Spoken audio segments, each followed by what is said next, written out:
Good morning, everyone. Welcome to this Hump Day edition of Sports Shorts Daily, presented by LeBears Casino. Ronnie Rance alongside Tommy Chrysan. TK coming to you from Tremonti's Meat Seafood in the heart of Baton Rouge, right over by Parkview Baptist off Airline Highway. Go see Tommy over there. What is it, Wednesday? Isn't that hamburger Yeah, I can special? just put it up on the screen. It's $6.99 burger and Yeah. fries. You can eat it here, or you can get it to go. You want to take a couple back to the office. So that's an every Wednesday thing. It's not just a today, but $6.99 for their great hamburger, a little fries. Again, eat it here, 6 tabletops, or take it back to the office. Whatever you need to do. Yeah, the hamburger and fries. It's actually, I think it's, I don't know if it's either the same price or $1 cheaper than what it is at a Rougarou game. By the way, you can get a Tremonti's hamburger at a Rougarou game. Come out this Friday night fireworks and get you a Friday night fireworks game and get you a Rougarou Tremonti's burger. But anyway, TK's there. I'm an undisclosed location presented by Louisiana Sports Hall of Fame. Go to lasportshall.com. We are 2 months away from releasing the class of 2026. And third week of August, the Hall of Fame board and LSWA and all that will select the class of 2026. They'll be contacted and all that. And then usually about the second week of September, you'll get, we'll release it publicly, the 2026 class. So looking forward to that. There'll be some couple, it'll be another great class, names great stories, all that kind of thing. And of course, we're presented by LeBears Casino. LeBears Casino, a lot going on this summer. A lot of fun, a lot of concerts. The fall's kicking up. Go over to LeBears. Go check them out. Download the Pen Play app, and you can get all the information about LeBears Baton Rouge. All right, so Tommy, another win. I, I, I mean, it's just I don't want to. I don't want to. It's not too easy because baseball's baseball, but the Rougarou are now 25-5. They win last night. Was it 9-2 final score over the Acadiana Cane Cutters, our big rival in the Texas Collegiate League. And I was looking at the stats, you try to say, well, what is it about the Rougarou in 2025 and the TCL? Where 25-5 is super dominant. It's not LSU Shreveport, but it's pretty darn good. And it's like, well, what is it? And there's a bunch of there's two stats that I think jump out. One, the Baton Rouge Rougarou are hitting now almost 30 points higher than everybody else in the league as a team. About 25 points higher than the next closest team in the league as far as team batting average goes. We're hitting 270. No one else is hitting over 250. And the other thing is the Rougarou have pitched the most innings, but yet walked the least amount of people. And I think that is probably even more important than the hitting. But obviously, that combination is why the dominance exists. It's not just a winning team; it's 25-5, and that's so we're 30 games in. We've had one rain out, 31 games in on a 48 game schedule. That means we've got 17 games left. Obviously, I think about 10 of those are at home. So plenty of opportunity for you to get out to Pete Goolsby Field and see one of the better summer collegiate baseball teams out there. Blaze Priester is in Fuego right now. The former Live Oak High player, LSU star, headed to Southeastern, was named the TCL Texas Collegiate League Player of the Week this past week. Hit his league-leading fifth homer last night, Oppo bomb, which is that is a substantial thing when you hit an opposite field homer at Pete Goolsby Field with a wood bat. Big time. In fact, they pinch hit it for him in the eighth inning. He was a triple away from hitting for the cycle. And Garrett Wolbert and I were on the call. We said, man, Prister's coming up in the eighth, but he can somehow hit a triple, which that's a big park. You get one in the gap, and you can get a triple. We had one last night by Huerta, who was catching. But, but then they pinch hit for him, and that's fine. But he had a big night with a bunch of RBIs, and Ben Robichaux's on-base percentage has to be leading the league, and he plays a great third base. There's just a lot of guys playing really well. It's baseball. They win 9-2 last night. They might lose 9-2 tonight. They're playing over in Acadiana at Bob Field in Youngsville. But it's been and the key is the pitching.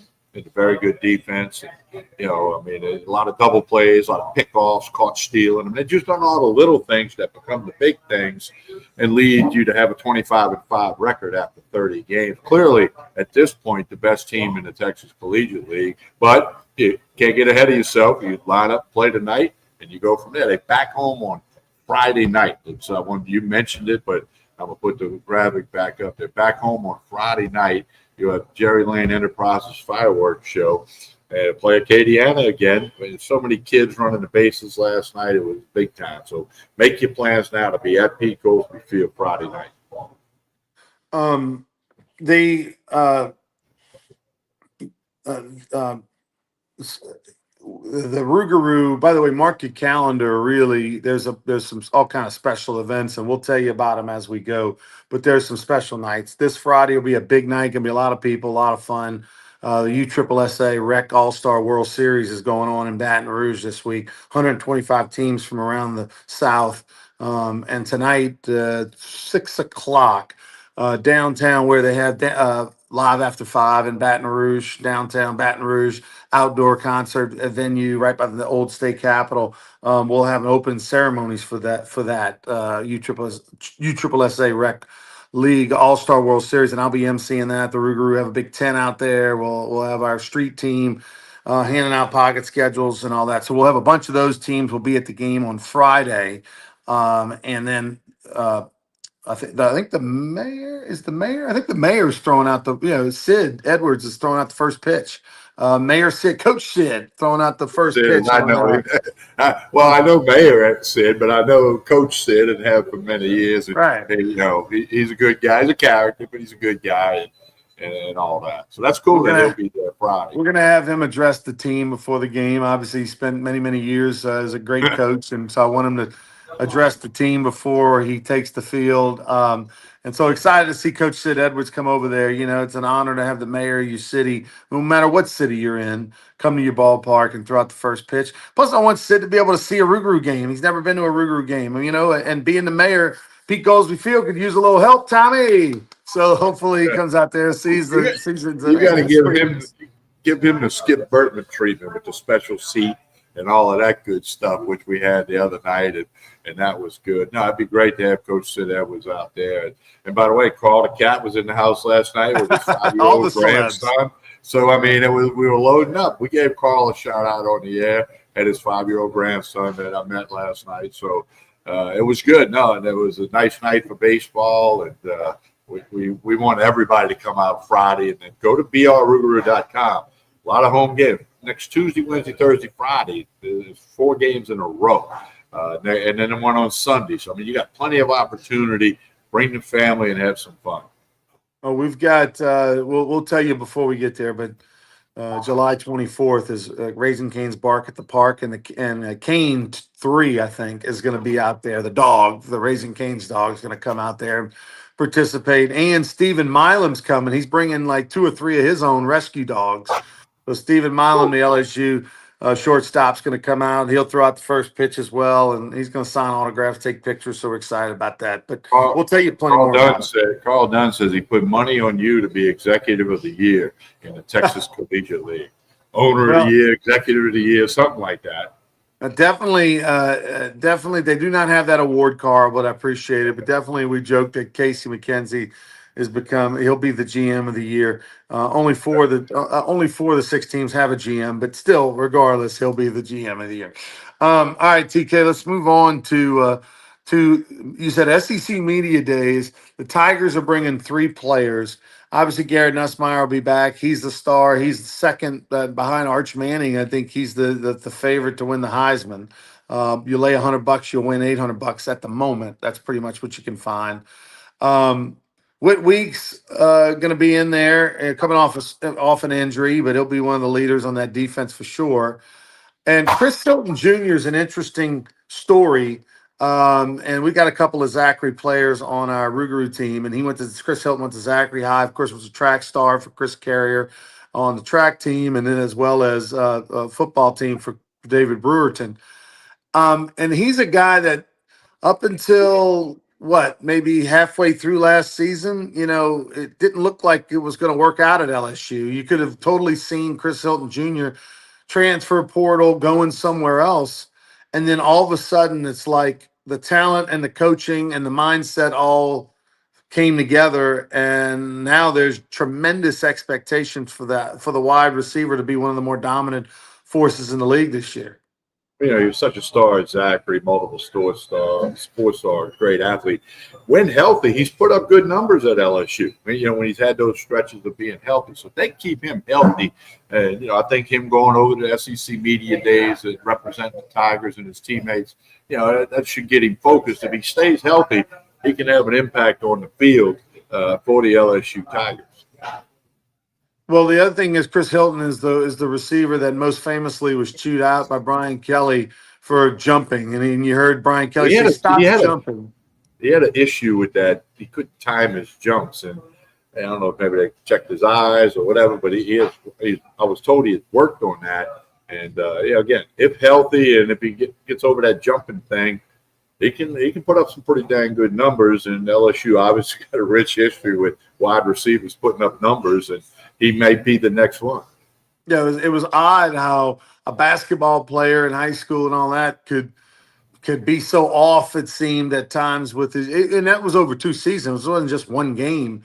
He had different little moments where looked like plays could have been big plays or touchdowns, but he just totally missed timed his jump. And so that Brian Kelly just said, "Stop jumping." And then it seems like, it finally, I'm sure they worked on it in practice a ton and stressed it a ton. And finally he stopped jumping. And man, the turnaround and what he became towards the back half of that season, and one of the more dynamic players in the conference, not just for LSU. So high expectations, of course. And then famously, he's, Flau'jae Johnson's boyfriend, right?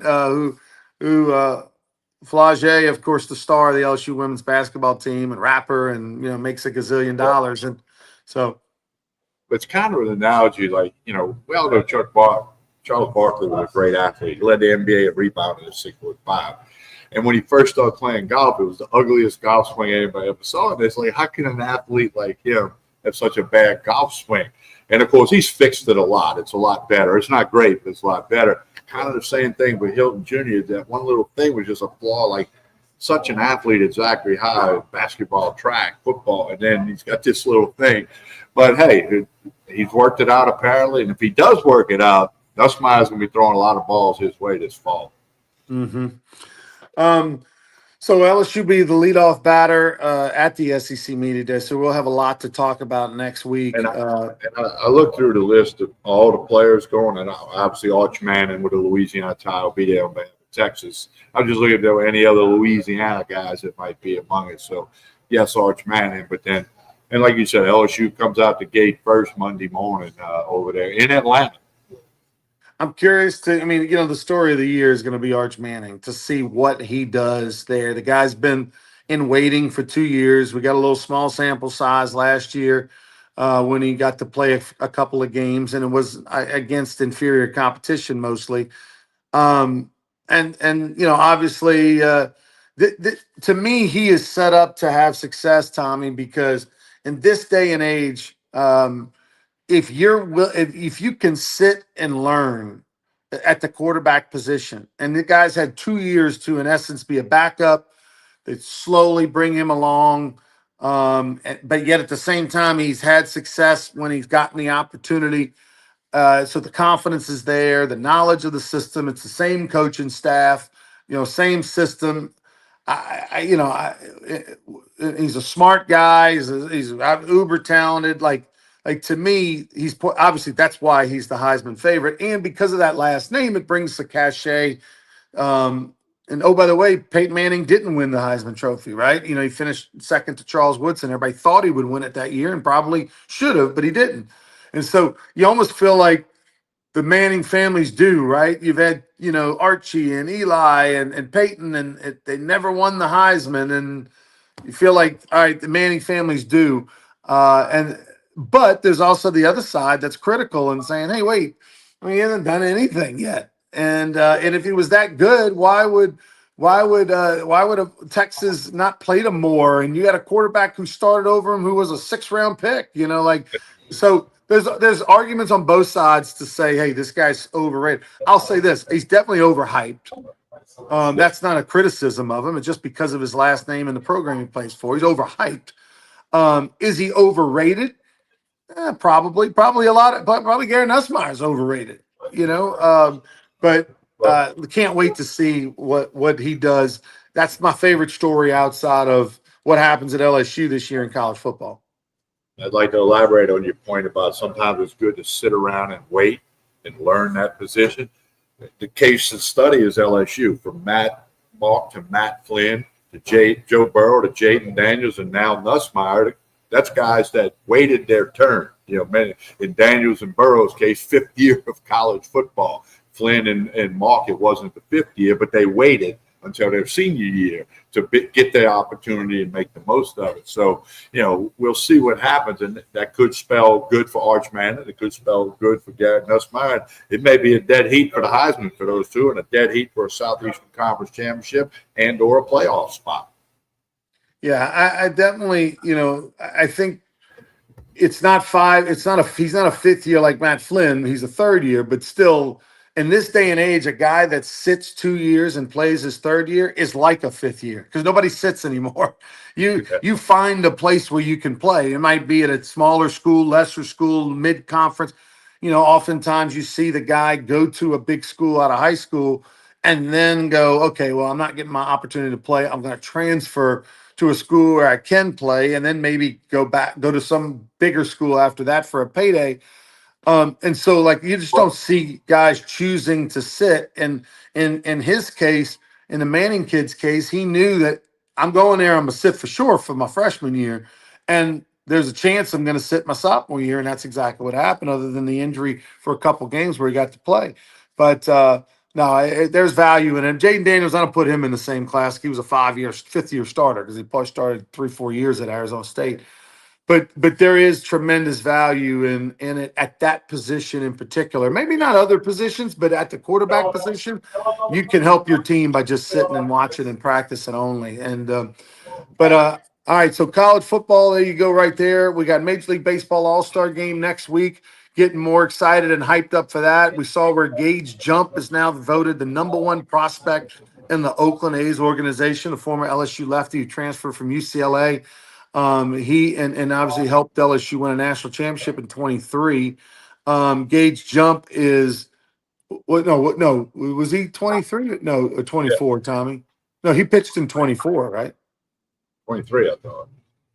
No. That was Thatcher Hurd. 24. Okay, yeah. 24 Hurd was on the emerged. team. He was on the team in 24, not 23. But Gage Jump quickly has already emerged as the number 1 prospect for LSU baseball. And Tommy White, of course, also in the minors, but will be in that futures game. I think we're going to see a lot of good behind the scenes kind of social media interviews, all that from those two guys, being that LSU is going to have a tremendous group of media covering them, particularly on Monday, with Brian Kelly going on Monday. Even the media that may not stay the whole week are going to be there on Monday when the futures game happens. And so I think you're going to go see a lot of people go cover Tommy White, Gage Jump. So we should get some good interviews and stuff out of that. What else you got going on, TK? Well, I misspoke yesterday. I said Bregman was not going to play in the All-Star game. He's actually supposed to play this weekend for the Red Sox, which means he may or may not play, but there's a chance. I kind of ruled him out yesterday, but there's a chance that maybe pinch hits in the All-Star game or something like that. But he's about to come off the IL, so that's good. Not a lot else. It's July and all that stuff, but you got the British Open at Royal Portrush in Northern Ireland next week. They got the Scottish Open this week over there. So, it's going to be the British Open, the 4th and final of the 4 golfing majors. So we'll all pay attention to that. You and I always look at all the golf stuff. So I'm looking forward to that because that's the time in the summer when you can get up early and the guys are on the 8th hole. You get on TV because of the time change and all that. And I know you're going over there next year to play Royal Portrush. much. So you'll be watching it, maybe planning out some straight. Make some notes of where not to hit it, okay? Where to hit it, and all that That stuff. doesn't work, Tommy. That doesn't No, work. I know. If you want, every time that you play and whatever you do, don't go left. You know that ball's going left. So. Yeah, so anyway, and then of course 2 weeks from there, the Saints start practicing. So we'll get some Saints stuff coming up, and quarterback battle there with Tyler Shuck and Spencer Rattler. See how that goes forward. Also, ESPN 104.5 ESPN reported Lyle Collins may be in line to join the Saints because he's got a relationship with Kellen Moore when they were both with the Cowboys for so many years. So we'll see if that materializes for Lyle Collins, the former Tiger, the big tackle. I guess we'll see Lyle Collins on Friday night. I'm gonna try to get him over to a Rougarou game. He's doing a free football camp literally in Memorial Stadium right before our game. So it shouldn't be a big hard deal to get him to walk over and at least get recognized at the Rougarou game. Sid Edwards is actually going to stop by and be a part of that. And remember, Sid Edwards, the mayor now, coached Lyle Collins at Redemptress High School. And so they have a great relationship, and that's how this part of this came about. But they're going to do a free kids camp over at Memorial Stadium. I think it starts at 4 or 5. So parking lot's going to be pretty full all around Memorial and Pete Goldsby Field area. But you need to go over there and hand out schedule calls. And so we definitely and Lyle Collins, man, what a great guy, what a great player he was at LSU, and it'd be awesome for him to end up being a New Orleans Saint. You love to see those, especially those LSU guys coming home to play for the Hoodats. So that's this Friday, this Friday the 11th. So two things everybody has to do this Friday: watch Sports Shows Daily in the morning, go to the Rougarou game that night. That's your homework assignment. By the way, also going on right now, Wimbledon, and that's a sporting event, Tommy, that I would love to go to. Probably won't ever do it, especially as long as I'm running as the CEO of the Hall of Fame and owning the Rougarou, because it falls when it falls each year in the summer. But that's one that I can remember. HBO Sports used to have the rights to Wimbledon for all the fortnight of it, right? And that was a big deal, HBO in the 80s and 90s, they had the rights to Wimbledon in 2000s, and I used to watch it on Wimbledon, all that coverage on HBO, and they don't anymore. ESPN's got it, but it's just something about that tournament. I've never played tennis on grass. I think it's just so cool. It's so pretty. The venue, right? Strawberries and cream. I love that dessert. They serve it over there at the matches. I think that would be a cool thing to go watch Wimbledon and go tour around the facility. Well, it's one of those things on the sports calendar that's there every year, like the Kentucky Derby. You got Wimbledon, you got things like that where, we focus on football, baseball, basketball, and all that, but then I'm not a horse racing fan, but if I'm in front of a TV, I'm going to watch the Derby, I'm going to watch the Preakness or the Belmont Stakes just because it's a thing. And I'll watch some Wimbledon especially when they get near the end, just, to watch it and appreciate the talent and the tradition and the whole story because it's sports, so that'd be cool. All right, TK. Well, we will see you on Friday morning for more Sports Shorts Daily, presented by LaBerge Casino, and obviously Tremonti's has the great burgers going on over there. The Wednesday traditional lunch special. Go check it out. And of course, you see they do a lot more than just food and meat and seafood. You see all the great liquor and all behind Tommy. Rougarou are hot. They play tonight. You can watch it on TexasCollegiateLeague.com, TexasCollegiateLeague.com. Watch the game and see if they can improve on that 25-5 record over in Lafayette. If you happen to be in the Lafayette area, go by Faubacker Field in Youngsville and wear your green. We'd love to see you. For Tommy Christ and I'm Ronnie Rance. Have a great one, everybody. Please like and share this video.